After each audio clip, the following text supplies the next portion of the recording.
Have you ever heard that the secret to getting rich is to just cut your expenses? Skip the lattes, cancel your subscriptions, and live on rice and beans. It's the classic advice we hear everywhere. But what if I told you that this obsession with extreme cost-cutting is actually a trap? One that can keep you stuck in a cycle of scarcity and widen the very wealth gap you're trying to close. Today, we're going to challenge this common wisdom and explore why saving too much can sometimes be the very thing holding you back from building real wealth. Let's start by unpacking this cost-cutting trap.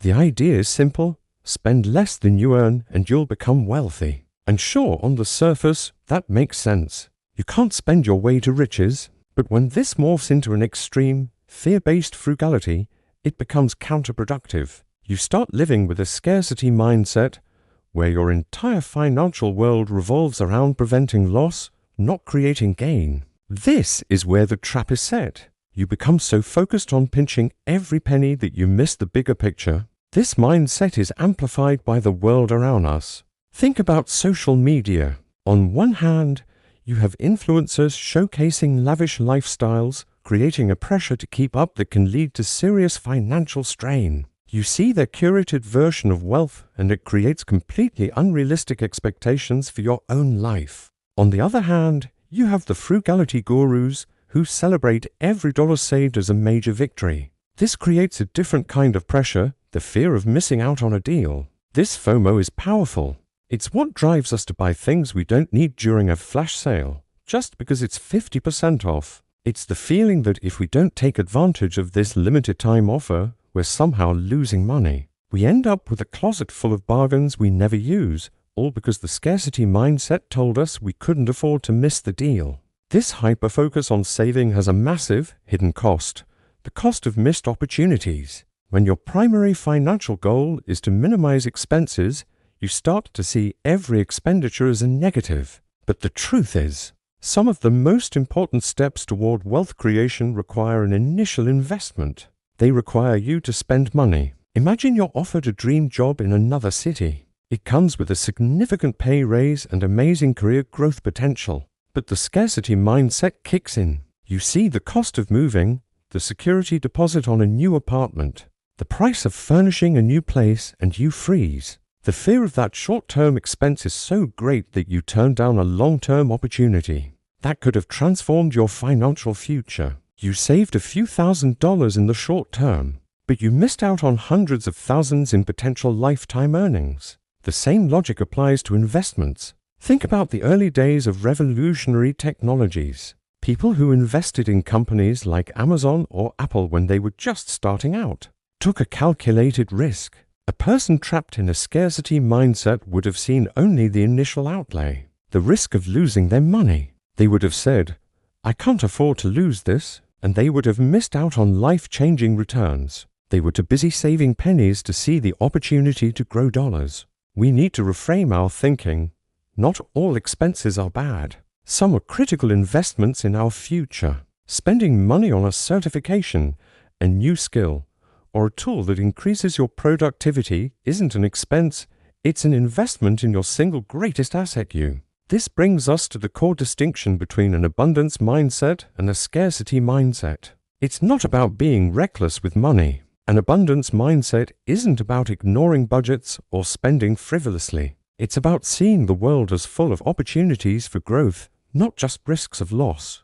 A scarcity mindset, driven by fear, keeps you in a defensive crouch. You're constantly worried about not having enough, which ironically prevents you from taking the actions necessary to create more. This constant state of financial anxiety is exhausting. It drains your mental energy, making it harder to think clearly and make strategic decisions. When you're always worried about running out, your brain is wired to find threats, not opportunities. You're more susceptible to psychological traps, like the FOMO we talked about. You decline a dinner invitation with colleagues because you're worried about the cost of the meal, but you miss out on building relationships that could lead to a promotion. You obsess over finding the cheapest version of something, spending hours researching to save a few dollars, when that time could have been spent learning a skill that would increase your income by thousands. Black Friday is a perfect example of this. The scarcity mindset screams these deals won't last. So you feel this immense pressure to buy that discounted TV or last year's tech gadget, even if you don't really need it. The fear of missing the deal overpowers the logic of whether the purchase actually adds value to your life. You end up with outdated tech that was a deal, but a smarter move might have been to invest that money or save it for something that truly moves the needle in your life. The scarcity mindset tricks you into thinking you're being smart with money, when you're really just being driven by fear. So how does this all relate back to the wealth gap?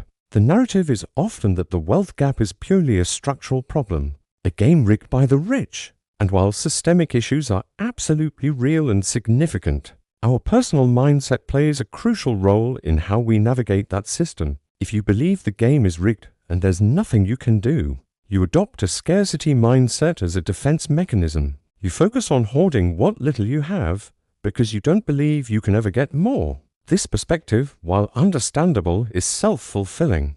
It keeps you from taking the calculated risks and making the strategic investments necessary for upward mobility. Think about the modern creator economy. There's this constant pressure to buy the latest course, join the exclusive mastermind group, or get the new AI tool. The FOMO is intense. If I don't buy this, I'll be left behind. A scarcity mindset might lead you to either spend money you don't have on a speculative promise or, conversely, to shut down completely and say, "It's all a scam, I'm not participating." Both are reactions based in fear. An abundance mindset, however, would approach this differently. It would ask, which of these, if any, is the strategic investment for my goals? What skill can I learn? What connection can I make? It's about being discerning and proactive, not reactive and fearful. You're not buying because you're afraid of missing out. You're investing because you see a clear path to a return. This shift from a consumer to an investor is fundamental. So, what's the solution? How do we break free from the cost-cutting trap and start building real, sustainable wealth? It begins with a conscious shift from a purely defensive, cost-cutting strategy to an offensive, wealth-building one. This doesn't mean you throw your budget out the window. Financial discipline is still essential, but your budget should be a tool for intentional spending, not a cage of restriction. First, focus on increasing your earning potential. Instead of spending 5 hours a week hunting for coupons to save $20, spend those 5 hours learning a high-income skill like coding, digital marketing, or sales. That investment of time will pay dividends far greater than any coupon could. Second, learn to distinguish between an expense and an investment. Buying a new video game is an expense. Buying a course that teaches you how to build video games is an investment. Driving a fancy car is an expense. Taking an Uber to a networking event that could land you a major client is an investment. Start asking yourself, will this purchase generate more value than it costs, either in money, skills, or connections? Third, practice calculated risk-taking. Building wealth always involves some level of risk. The key is to make it calculated. Do your research. Start small. Invest in things you understand. Maybe you don't have the funds to join a $10,000 mastermind group, but you can afford a $100 ticket to a local industry conference. That's a calculated risk. The potential upside of the connections you'll make far outweighs the small financial risk. Ultimately, the goal is to redefine your financial journey. Stop seeing it as a game of defense where the goal is to not lose. Start seeing it as a game of offense where the goal is to win. Focus on creating value, developing your skills, and strategically investing in your future. The wealth gap is a complex issue, but your mindset is the one variable you have complete control over. By shifting from scarcity to abundance, from fear to strategy, you empower yourself to stop just surviving and start truly building a life of prosperity. Thanks for watching.